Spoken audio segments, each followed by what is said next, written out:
Welcome to RPG Book Club, the podcast where we play a little bit of a video game and talk about how it makes us feel. I'm Sam. I'm Bernard. And I'm Trish. And today we'll be continuing our coverage of Digimon Story Cyber Sleuth, playing until we beat the first game. But before we get started, how's everyone's week? So, I've been talking for a bit about how my job is crazy. The thing is, they, doubled, basically, our workload. And the thing was, they were going to, and there's three of us, and they were going to hire three more people so that, we would be able to do it. We're in the second week of things being really crazy, and so far we've gotten one new hire. They just did not time this out well. I don't know what the fuck the problem is, why they didn't hire these people earlier. But yeah, we only have one new person so far. They started yesterday or today. I'm not sure if they were here yesterday. But I got to work 2 hours early today. I still ended up staying late, and I left work undone because I was so tired. I'm going to have to deal with that tomorrow. Yikes. And I hate it when I've been at home trying to relax from all this stress and hardship. I've been playing extremely stressful video game Resident Evil Requiem, and I love it, and I'm going to talk about it a lot on Victory Lap. Hell yeah. What about you, Trish? Great question. So a bunch of things. I'm not going to go into the specifics, but something happened at the start of my week that made me cry for something like 45 minutes at work or thereabouts. I don't want to get into it right now, but especially because I think it's mostly resolved in a satisfactory way. But rough there. I don't think I've ever cried during a shift that much before. I have got my hair dye renewed today. Getting refreshed on that, and that was nice. Did not take nearly as long as getting it dyed in the first place, which was nice. Good. But honestly, probably the biggest thing is, so I got a new surgery date, which is exciting. Not as exciting, though, is I need to get laser hair removal done before that point. And I've been having a lot of struggles with the laser hair clinic I've been going to that's nearby. Without naming any names or locations, the clinic, there was the doctor I saw first, who was very nice, and I liked him. And then I got a different doctor my second time, and she made me cry a lot. She didn't. It was not all of her fault. It was a conflagration of some mistakes on my part, some mistakes on the part of people working at the clinic. But she just had a really awful bedside manner, and I cried a lot, and it sucked. And so I never want to, have her be my doctor again, because it was a bad experience. And then I've been trying to be like, okay, I'll go with the other guy again. And then when I was like, oh, there's like a night clinic thing. Cool, I'll sign up for that, so I can go do that. Because, my job normally has me working when any doctor's office is open. So that's a great way around that. And then, the day of the appointment last month, I got a call being like, oh, hey, laser machine broke. We'll call you when we're able to get you a new appointment.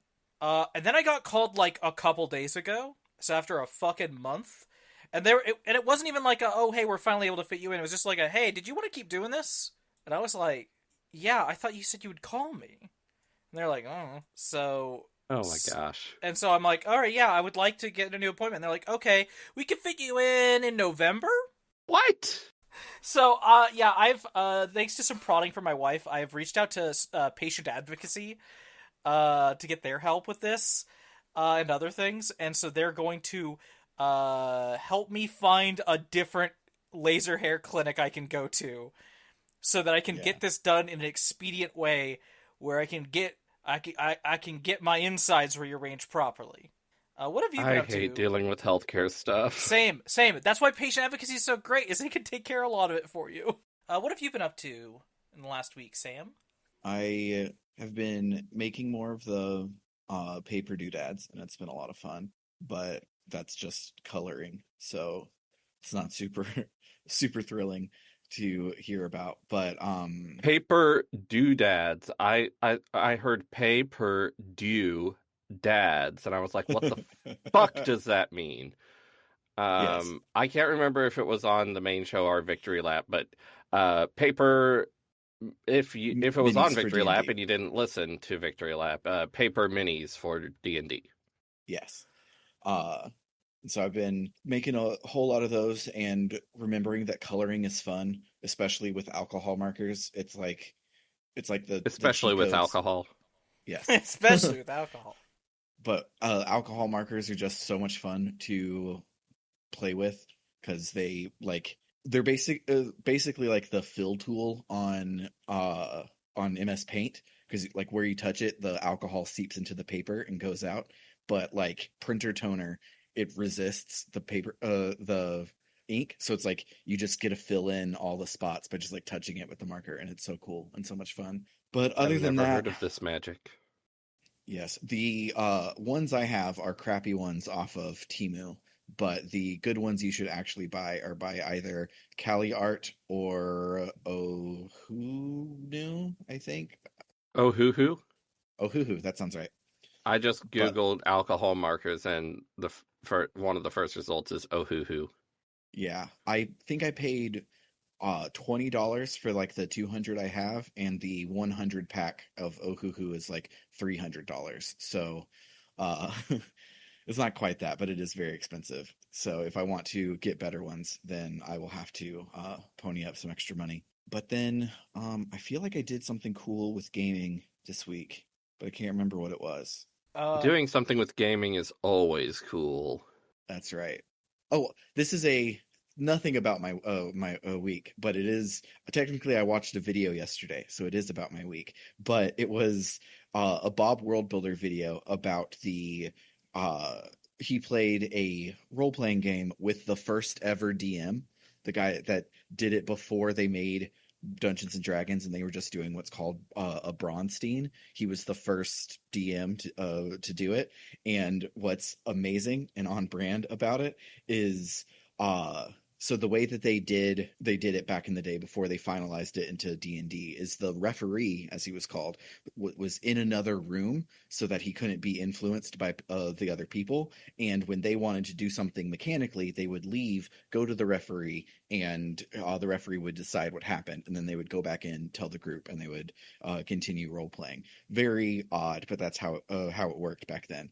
And one of the people came out and was like, "I want to challenge this guard to a duel." And the DM was like, I don't have any rules for combat, so you roll 2d6. The guard will roll 3d6 because he's trained martially, and we'll see what happens." And the exact rolls that happened are lost to time, but it was like he basically rolled snake eyes, and the other guy rolled a 12, just like destroyed the shit out of them. So within like the first hour of role playing games ever existing, there was both a oh shit, I didn't plan for that, let me pull something out of my ass by the DM, and a character death, which is incredible. beautiful. RPGs have not changed ever since. Actually, funny thing about that. So I literally just earlier today, before my hair appointment, finished a book which I'm gonna want to talk about on Victory Lap probably.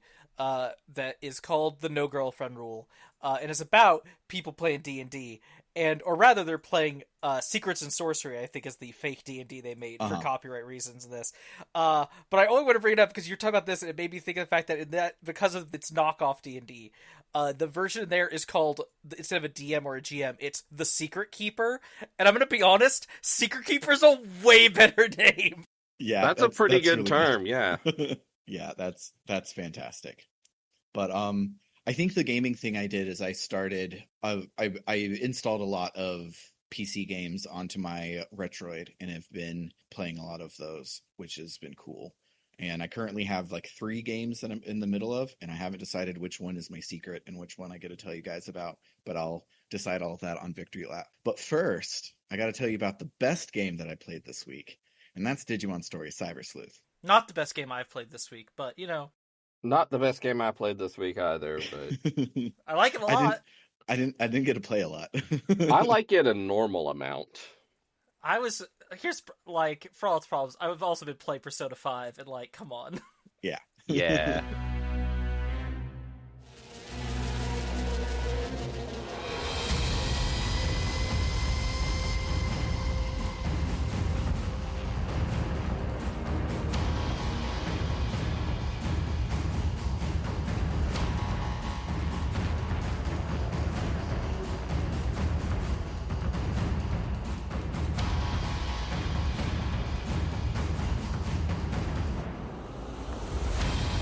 So, back at the agency, Kyoko tells us about how she came to the human world. Back 8 years ago, Kamishiro Sr. hired the human Kyoko Kuremi to investigate Eden syndrome, and her investigation wasn't going anywhere until she received an anonymous tip that said to meet up in Eden and they would spill the beans about what was going on. And this person turned out to be Rie Kishibe. Rie had a bunch of data on Kamishiro that Kyoko could tell was faked. It was data about like secret deals with foreign governments, mismanagement of funds, all things that weren't believable to people who actually knew what was going on, but that the media would eat up. So he would be publicly shamed and she would be able to take over Kamishiro Enterprises. But it was during this meeting that a bunch of eaters showed up and they attacked and ate both Rie and Kyoko. Meanwhile, in the digital world, Alphamon and Crusadermon were separately both also attacked by the eaters and fell through a crack in the barrier and ended up in Eden. But they were severely weakened after the eater attack and they needed a host to be able to survive and continue investigating and stopping the eaters. And so Alphamon and Kyoko were drift compatible, so her body was a willing host for Alphamon. And Alphamon didn't know at the time, but Kishibe was also a perfect host for Crusadermon, and they both lived as humans for 8 years without knowing about it. Kyoko says that she's no better than Rie, and it's okay if we don't trust some Digimon we've never met.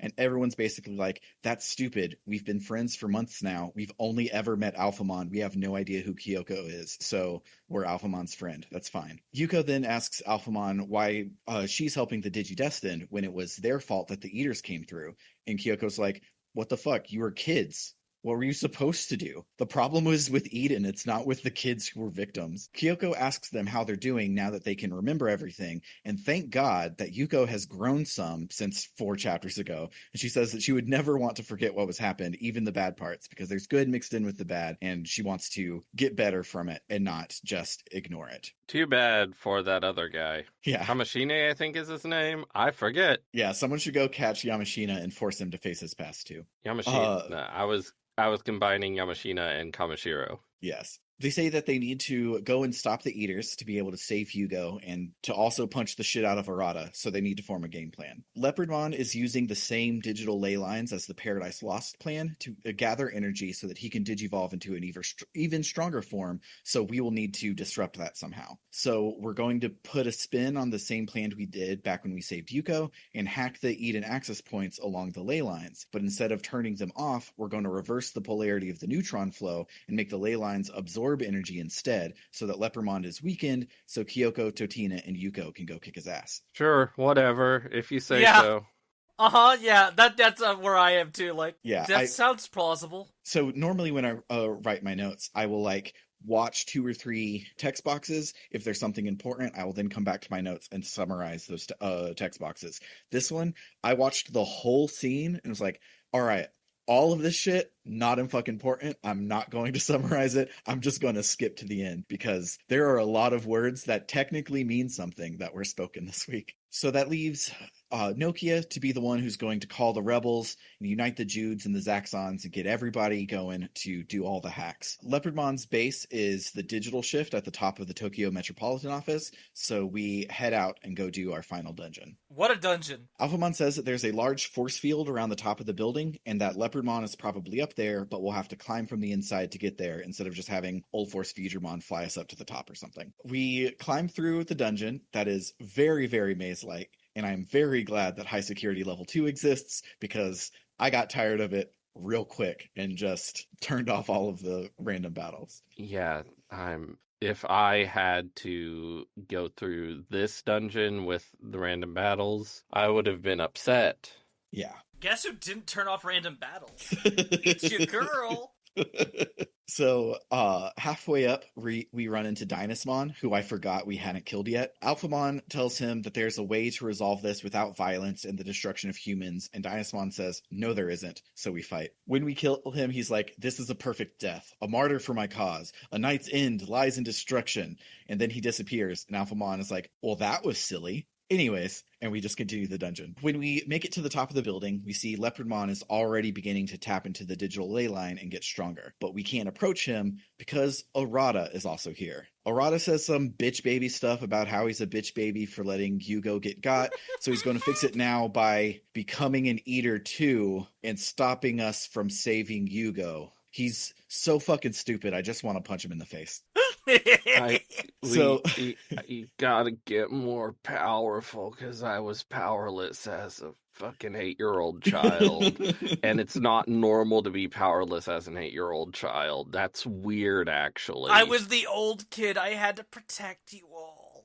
So Arata fully gives in to the Eaters and he transforms into a fucked up monster freak in a very clever use of the in-engine cutscene so that they didn't have to make a FMV for it. It was very cool. Arata wasn't cool. The developers that were clever and did this were very cool. Is this like where I'm trying to remember it like he steps through a door? Yeah, he like creates a big like digital door in front of him and he steps through it, and as he steps through it, it switches the model to the other one, and they use clever like camera angles to make it look like he's gradually transforming, even though it's obvious that it's just switching the models out. It's very cool. Yeah. So Iterata says that it's okay to laugh at him, but just don't look at his hideous form, and also give him our power, and we say no thanks and kick his ass. While he's weak, Alphamon and Yuko tell Totina to connect jump into him and save Arata the way that she saved Yuko. Totina hesitates for a moment, then she does her thinking and then deciding animation, and then she jumps in to get Arata. Inside the Eater, Arata says that he's a piece of shit for not saving Yugo, and he's weak for not saving Yugo, and he's a piece of shit for listening to Suedo, and he's not worth saving, and Totina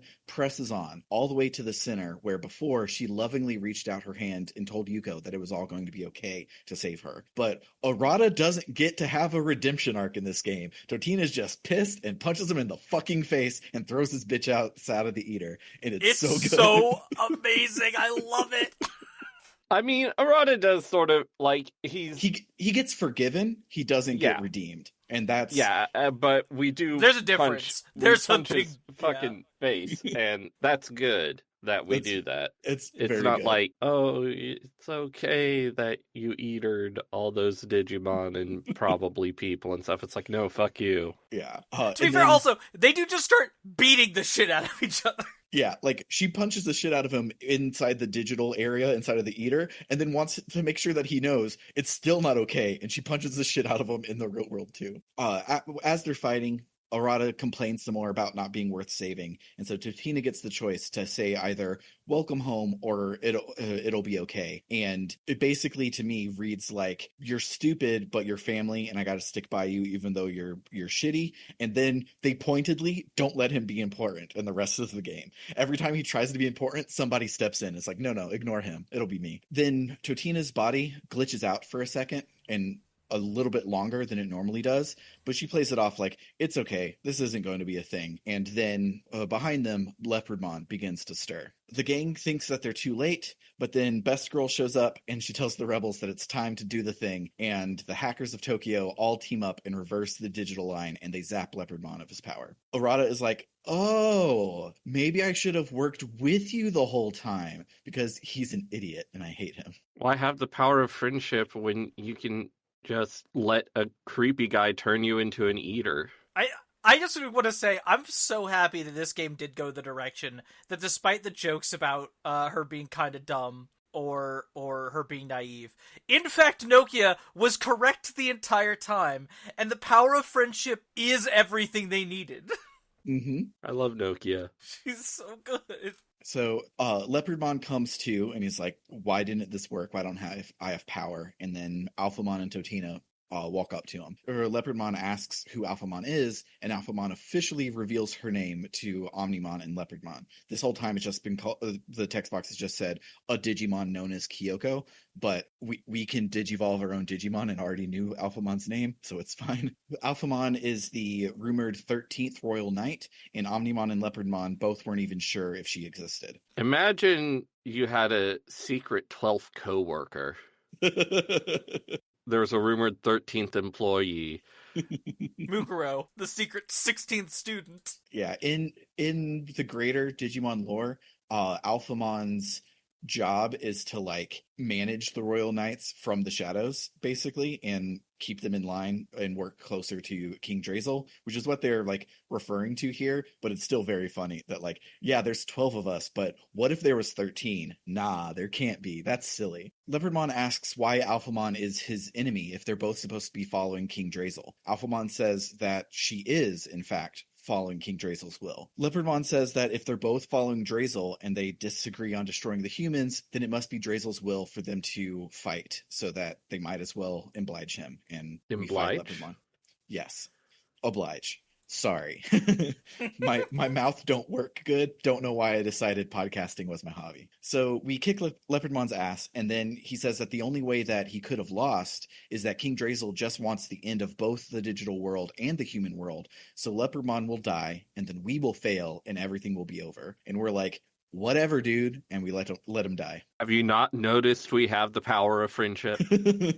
We're not gonna fail. So now we have no one standing in our way, but we still don't know what to do next. We don't know how to deal with the Eaters. And then the weird old man who has admitted that he has ulterior motives and is going to backstab us shows up and says that we should trust him. Suedo says that he put a virus into some of the Eaters, and if they punch a hole back to the digital world, the Eaters will return there for some reason. He doesn't say why, and we don't know why it works, but it does. And the Eaters will return to the digital world and pass that virus onto the Mother Eater, a huge-ass Eater that has attached itself to King Drazel's core, which is basically the center of the Eater hive mind, and attaching that virus will weaken its security, which will allow us to head there and destroy the Eaters all at once. Mother Eater really sounds like someone trying not to say motherfucker. It's true. It does, yeah. No one in our group even stops to ask if they should trust this guy. They all just say, okay, you're telling the truth. The digital ley lines have taken energy from Leopardmon, so now they have enough energy to open the dimensional door, but not enough to keep it open. So the remaining Royal Knights will have to head to the digital world and hold the door open for us. Magnamon and friends show up and say, of course, we'll help, and we let Suedo run some unchecked code into the digital ley line, and he even says, I made some adjustments, and no one asks him what those adjustments And no are. one's like, hey, maybe that's a bad idea. We don't trust this guy.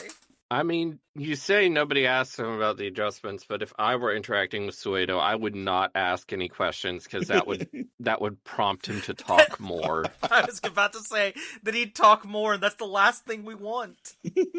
So he runs his code in the digital ley line and punches a hole in the sky. The Eaters are then sucked back through the hole and into the digital world. Alphamon asks Suedo what his plan to defeat the Mother Eater is, and he says that all we have to do is extract Yugo's mental data from the Eater, like we did for Yuko and Arata. Eaters were never meant to feast on human mental data, but after they ate Yugo, they changed into the forms that we know now. So the Eater network has formed around Yugo, and if we take him out, the network will collapse and we can destroy the Mother Eater. This will cause what in the greater Digimon lore, like normally when I add greater Digimon lore, it's because I want to go off, but it actually will make all of this make more sense if I tell you what they are attempting to talk about. So the Digimon lore has a thing called the reboot, which is what Homeostasis, who is basically the boss of King Drazel, it's what Homeostasis always pulls out when shit goes wrong. It's like, well, we'll just reboot the fucking digital world. And rebooting the digital world resets everything. It makes it heal itself and unravels time back to before it was wounded. And doing so here would cause the Eaters and Eden syndrome to never have happened. Omnimon asks Suedo how he knows all of this lore that he's dropping,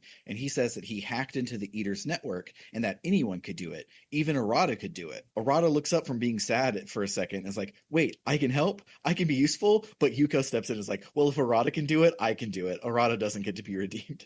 Alphamon says that since the human world is so entwined with the digital world, it's very possible that the reboot will be able to affect the human world too and save every Eden syndrome victim, which Totina just remembers means her. So if this isn't a stupid trap by the guy who's been manipulating everyone the entire game, then everyone gets a happy ending. This isn't a trap, right, Suedo? Suedo says, see ya, and heads into the digital world by himself. Alphamon warns Totina that this is the point of no return, and she should go do side quests and fight super bosses if she wants to. We try, but they're too hard, so instead, we head into the digital world. I mean, I beat every super boss I tried, but there were like 12 more. Yeah. And I was like, I do not have time for this. I started doing side quests, including some that apparently were from last chapter. And I was like, oh, these are fun. And then I got to, I did the errata one, and then the next one was, oh, there are 7 mythical beasts or whatever. I'll go do one of those. And it was a big alligator, and it was the most bullshit thing I've ever done in my fucking life. It wiped my 12 Digimon party, and I went, I'm good. Yep. I don't need to do these, actually. I think the only one of the 7 deadly Digimon or whatever I fought was Beelzemon, which wasn't too bad. The one I fought was the alligator, had this weird, basically had a move that was an almost guaranteed insta-kill, it seemed like. Like, even though, aside from the fact it did a fuck ton of damage, it did a fuck ton of damage, it also had a insta-kill effect on it that had a very high percentage to trigger. It seemed to trigger every single time, and he would do it like he would up his speed, and then he would do it like 3 times in a row, and then he would be like, oh, I'm gonna take a couple turns to recharge. And that's supposed to be your time to like revive people and heal people and switch things around. And I didn't have time to do that because he would wipe everybody. Rough It seems stuff. like a lot of bosses in this game, they'll be like, okay, I'm doing like an attack against you. It does 300 damage. I'm doing that sort of thing. Then just randomly they'll be like, okay, here's an attack that hits everyone for 2,000 damage. Yeah. And I'm like, why didn't you lead with that? You could have. You're not playing effectively. Yeah. So since we're all already talking about it, so I attempted all the super bosses as with my one Digimon party, and most of them, like I didn't do the alligator one. I started with the Royal Knights, and I gave up before I finished that set of them. But for your alligator one, there's equipment that you can get that just nullifies penetration damage and nullifies insta kill. So you would create a team designed for this guy and do it. And so I was able to create a Digimon that could survive all of these things and make it through it until I got to the Omnimon, Alphamon, and Gallantmon fight, where they killed me before I had my first turn. And if I took points away from defense to put into speed, they would kill me on my second turn, and there was basically nothing I could do, no matter how I built it, to even be able to exist in that fight. So I gave up on the super bosses, and I just back to finish the game. Nice. That's valid. So we make it to the digital world, and it's all fucked up and looks all eatery and not like the colorful paradise that it was when we were kids. And worse, all of King Drazel's security bots are convinced that we're an invading life form, so we have to fight through all of them to get to the Mother Eater. You said, you just sort of skipped it over, that's a bad thing, because, obviously that's a bad thing. It's also a bad thing because it means we have to do a bunch of tedious identical battles. Yes. You called the tower the final dungeon, but what about this final dungeon where you're just walking down a long ramp and fighting the same battle over and over? I hated it. I didn't want to give this area the satisfaction of being called a dungeon. So we eventually make it down to the bottom, and we see the Mother Eater, who's just the collector boss from Mass Effect 2. And it's at low power because of the virus eaters that we sent in earlier, which means that it's time to attack it. And we do attack it. We even have our big, we're here, we're family, we got this power of friendship moment. And the boss dies real quick. It's not hard at all for being a final boss, and surely that's fine. I have penetrating attacks on everyone, so I think I did this in 2 hits. Yeah. Same here. Yeah, my final Digimon I took with me was a Reflexiamon, which is Rosemon and Lotusmon's Digicross. and it has a penetrating move, and I think I did it in either 1 or 2 hits. It was wonderful.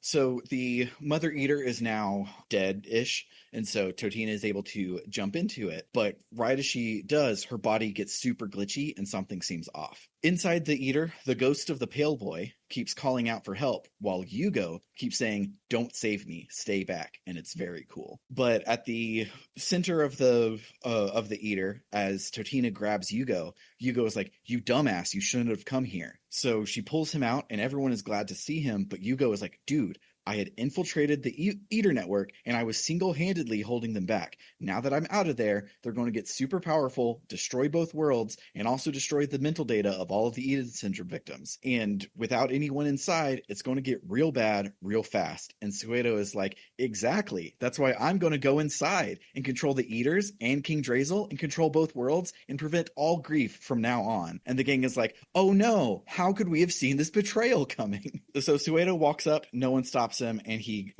goes to the Mother Eater, takes it over, and it takes on a true final boss form. He really just sort of strolls over there. I'm like, Totina, I know you can throw a punch. No, for real. We could He put doesn't, him like- in a fucking, in like some wrestling moves. We could put him in a full Nelson. He can't get out of it. Look at him. We have all our Digimon here. We've had boss fights against a regular human errata, so it's not against the rules for them to just kill this guy. I think we would all be okay with it.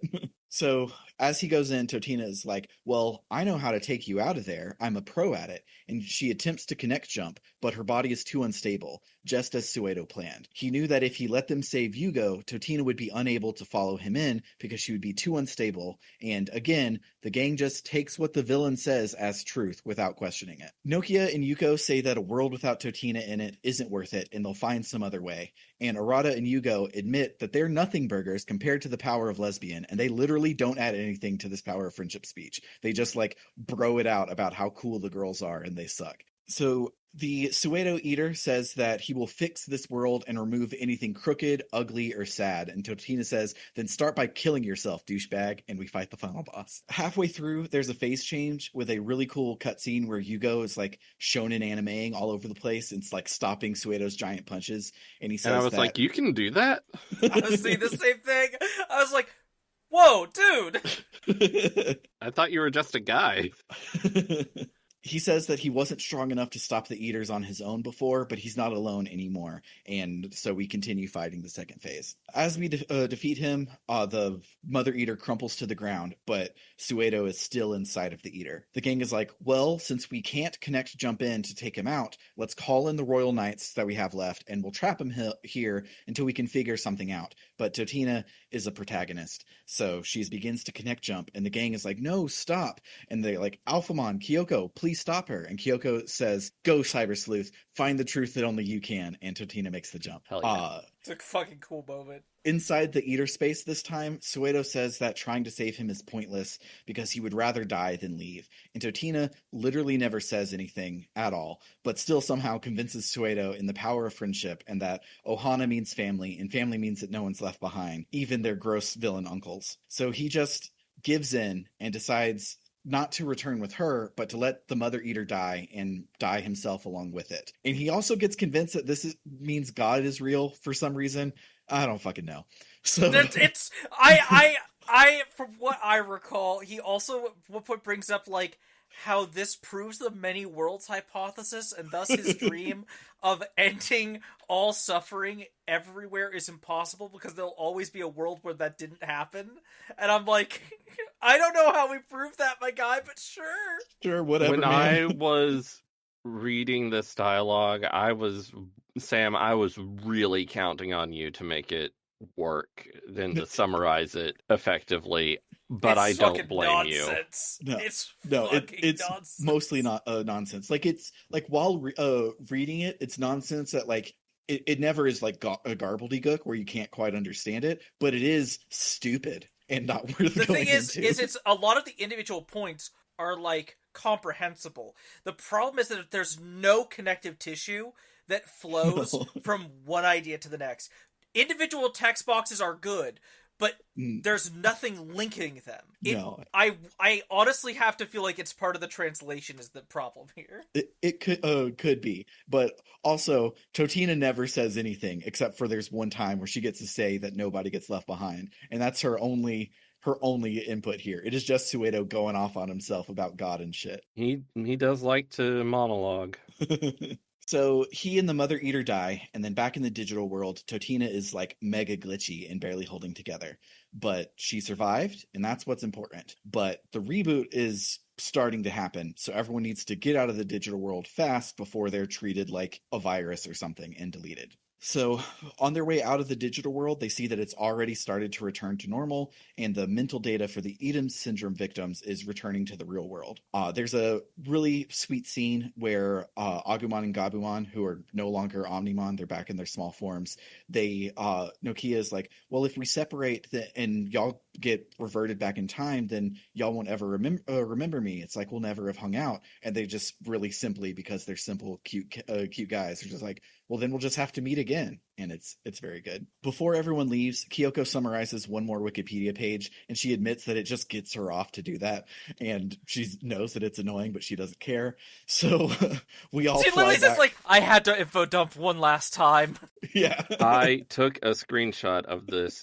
Sorry, it's nearly time for Kyoko Kurumi's farewell. I just wanted to feel the rush of giving an info dump one last time. This is after Nokia yells, stop, stab. So good. So the gang all flies back through the hole to go to the real world. We watch as all the Digimon all return past us and go back through the hole. And as we near the real world, Yugo puffs into a sparkle of mental data to return to his body. And then the gang looks back to Totina, who puffs into a sparkle and dissipates and doesn't go back to her body. In the real world, her Digivice is again left on the ground without her. So weeks pass, and in a voiceover, Nokia gives a "where are they now" for everyone and summarizes the outcome. So the reboot went back in time and corrected the Eaters from eating Yugo, but to cause less damage to the human world overall, Eden Syndrome still happened, but it was the result of some terrorist attack, and now all the victims have started waking up. She also mentions that Kamashiro Sr. and Rie are going to get married, which is insane because we learned like an hour ago that she was plotting to kill him before she was an evil Digimon. Right? So Right? whatever. Like, you're like, oh, it's so cute. It's like, this woman was evil before she got infected. But even though the rest of the victims have all waken up, Totina hasn't. She's still in a coma, and the voiceover is revealed to be Nokia talking to Totina. She says that they tried to go to Kyoko for help, but they couldn't find her. Her detective agency is still there, so she didn't get erased in history or whatever, but they can't find Kyoko herself. So Totina wakes up in the whole space between the digital and human worlds, and Alphamon is there, and she says that she was afraid that she had lost Totina. Her data was scrambled and lost and couldn't be put back together. But since mental data is made out of memories, and the memories of Totina from all of her partner Digimon are still exist, they're enough to bring her back to life. And so Totina gets rebuilt from all of her Digimon and comes back to life.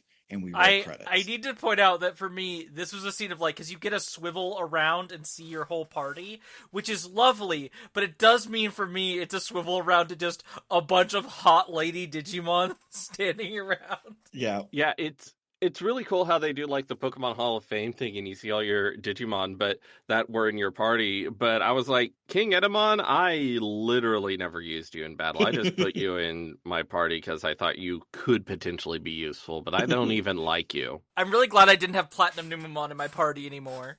Because I just fed him. I'll explain why soon. Guess how silly this looked when I have one partner Digimon. it shows Reflexiamon, and then it's like 30 seconds of literally nothing. And then it turns back. Nice. It's very good. After the credits, we see Totina being a sad Keanu in Shinjuku, drinking mayonnaise coffee, and then the real Kyoko shows up and introduces herself. And she says that Totina seems familiar and says that she actually is looking for an assistant and asks Totina if she wants to apply for the job. And Totina says yes. The end. So let's listen to one last song of this game, because we have a whole nother fucking game coming up. But we'll listen to one last song from this game and then talk about our memorable moments.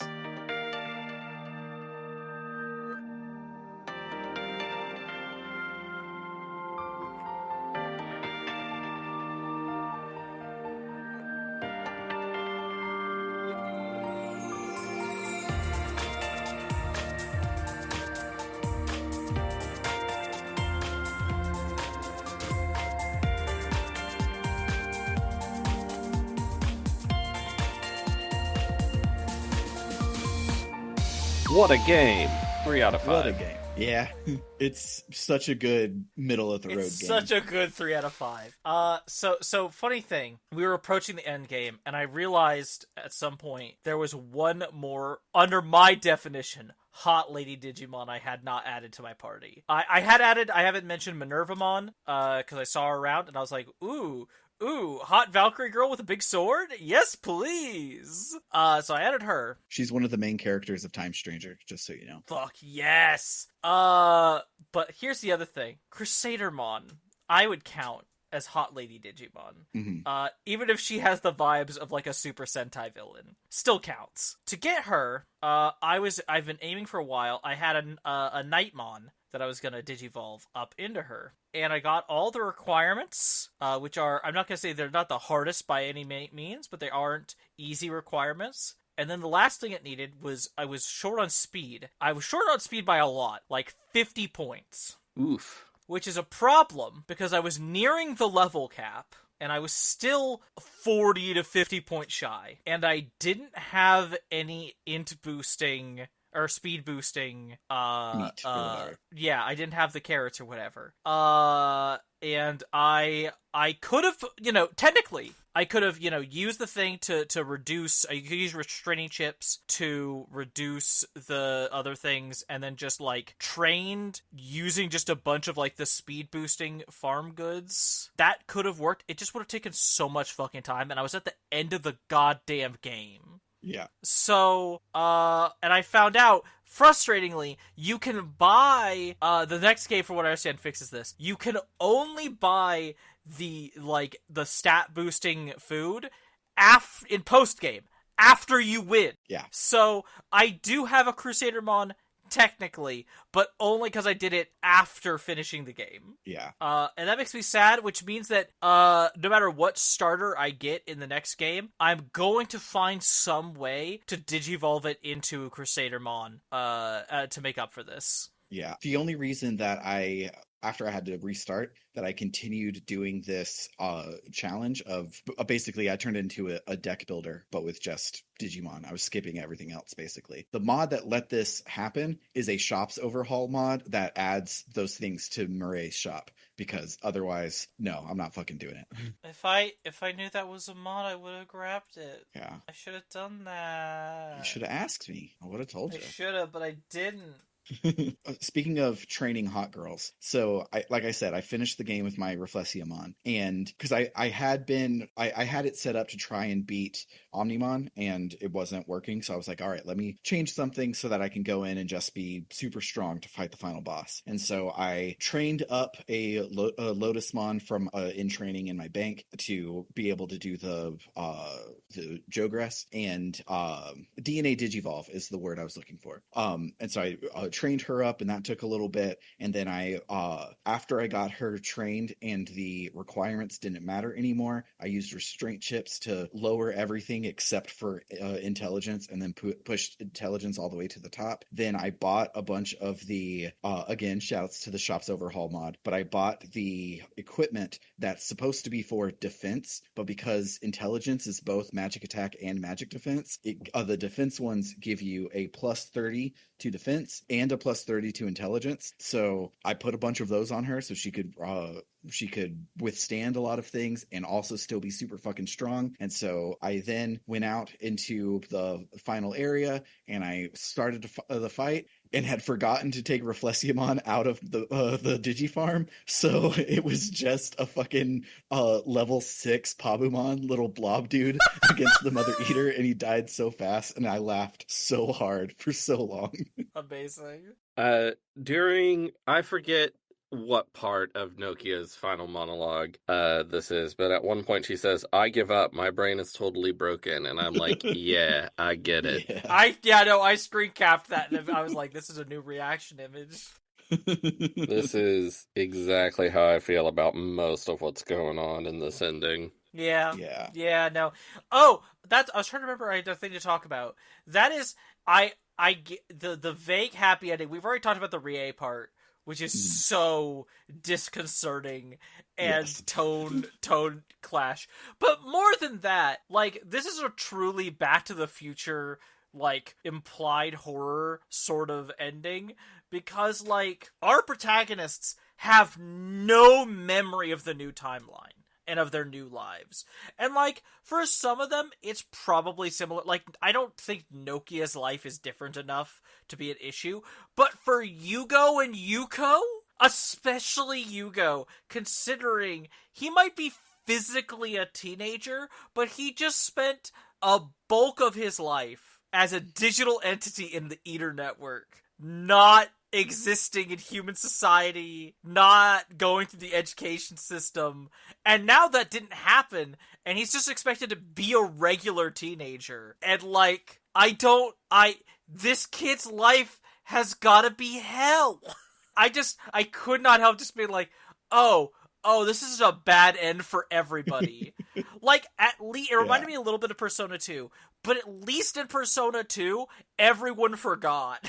Yeah. Like, they're all acclimated to their new lives, which is unsatisfying for us as players a little bit, but like, at least isn't bad for the characters. Yeah. Oh, I don't even remember this because it's just one of the many text boxes that Suedo says when you've jumped into the Mother Eater. I'll call it the, quote, theory proving the existence of a god who creates dice tossed by a god of dice, unquote. Yeah, that's a line he says. Yep. Cool, man. Cool, that was a good dude. theory. So the 7 deadly Digimon, or whatever the fuck they're called, 7 Demon Lords. 7 Demon Lords, yes. They are the missions at least are named after the 7 deadly sins. Mm-hmm. This mission is given to you by Mireille and some girl named Sayo, who I assume is from something. She's the main character of Digimon Dusk. Digimon World Dusk for the DS. Okay. The thing is, this game's localization is busted, so I've been playing as Totino's, the male equivalent of Totina, and yet Sayo is saying of Totino's, how can this girl be part of my destiny? She's nothing. And it's not the same. It's not enough. I can't just accept this weak little slip of a girl as my destiny. I love that because of, like, there's times when Totina gets misgendered. And this now makes it so it's not quite equal opportunity. I think the scale still slides heavily in one direction. But it is funny that no matter what character you pick, you do get misgendered. Totino and Totina trans, confirmed. There's lots of instances in this game's localization where it seems like they weren't able to see what character model this scene was going with, so they had to make a guess. Like, I remember the editor of the Wikipedia the fake version of Wikipedia, which Kyoko is presumably a huge fan of. At one point, she's like, "Don't just shout Mr. Editor at me." I'm like, okay.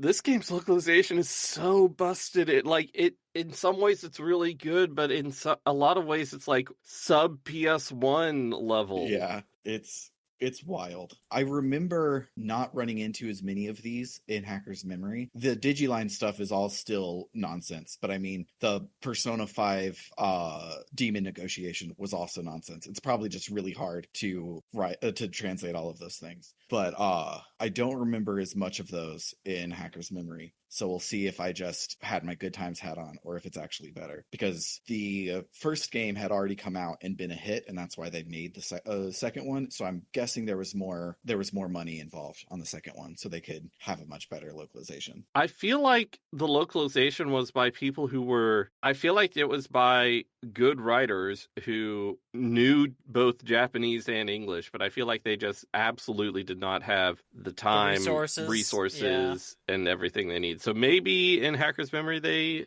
did have more of that, which would be nice, even though it was fun seeing all the nonsense. Yes. I'm kind of glad to hear Digiline is still nonsense. Yes. Even in Time Stranger, like the things that you say to them, like it has a better back and forth, but it's still weird, stupid nonsense. And the moment that you also can talk to your party members to get Digiline sort of things without having to go through the menu, which is very cool. And the first time I talked to my partner and they talked about like a sandwich or something, I'm like, we're back. We did it. Yeah. Anything else about this half of the duology? My only thought is I was curious, and I was like, oh, because I got a machine Dramon from all my... there was a point where I was like, I want to complete the Digimon equivalent of the Pokedex, and then I realized that's impossible until you clear the fucking game, and also maybe the other game. I can't tell. I think it's... no, there's some stuff that you have to clear hackers' memories in order to get. And I was like, well, then there's no fucking point. I don't want to do that. But I did get a machine Dramon, and I had 2 Digivolutions, and I was like, what the fuck? And so I was like curious as we're recording to check, and one of them is some like weird amalgamation of a bunch of cyborg Digimon or whatever. The other one is Apocalypse. Yeah.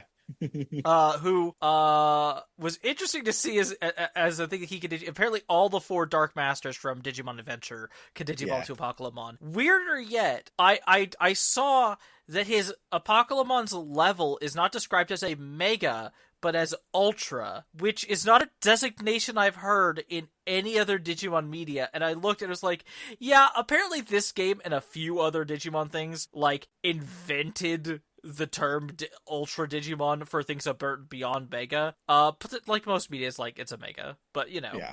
Or a Mega Plus is usually what they get translated as. I think they're all Mega Pluses in Time Stranger. But hey, cool thing about if you do go through all the ridiculous effort to get Pokemon, because it requires like 120 ABI and to be level 99 or something. Like the requirements are ridiculous. But if you do, one of his signature moves is just fixed damage to all foes, and it's 444, which, listeners, if you haven't been playing the game, that might not sound great, but like the way things scale over the course of this game, that's basically always good damage. Because, like, when you get to high-level stuff, it's not like the health balloons incredibly. It's just that their defenses are so good that, like, even really strong attacks will only do, like, a couple hundred damage. So that's pretty fucking neat, and that does fit him being, like, the biggest big bad of Digimon. Yeah. But yeah, I think that's everything we have to say about Digimon Story Cyber Sleuth, the first one.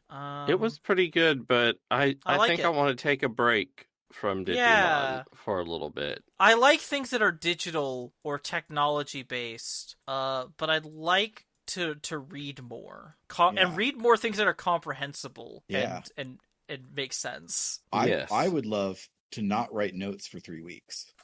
Don't worry, I can write notes for 3 weeks. I think we can figure out something here. So yeah, because I need a little bit of a break and we need a palate cleanser before we go into another big Digimon season, we will be playing episode 1 of the Devil, continuing on to do that one.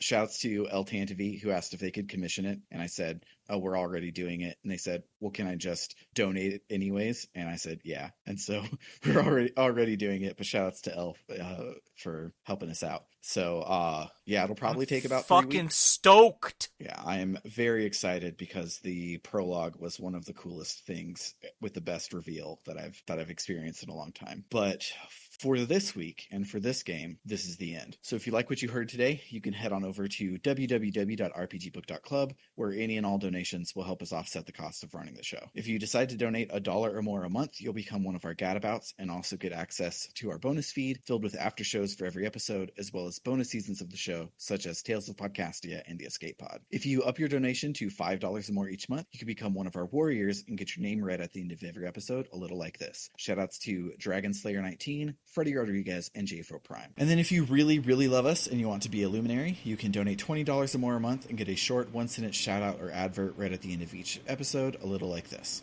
Shoutouts to El Tantavi, who wants you to check out Aftermath.site, a worker-owned, reader-supported news site covering video games, the internet, and the cultures that surround them. Shoutouts to Kale Jonas, who says to check out Podcasters Assemble. It's a documentary-style, crowdsourced, movie hype and rewatch podcast. Every season, podcasters from around the world are assembled to review, reminisce, and riff on a popular franchise. And then shoutouts to Vimk, who says, there was no disservice done. You didn't get her permission. And shoutouts to It's Clear Time, who says, for you TTRPG nerds, check out Fabula Ultima. I'm not affiliated with the game, I just think it's neat. For RPG Book Club, I've been Sam. I'm Bernard. And I'm Trish. Toodaloo, folks. Bye-bye.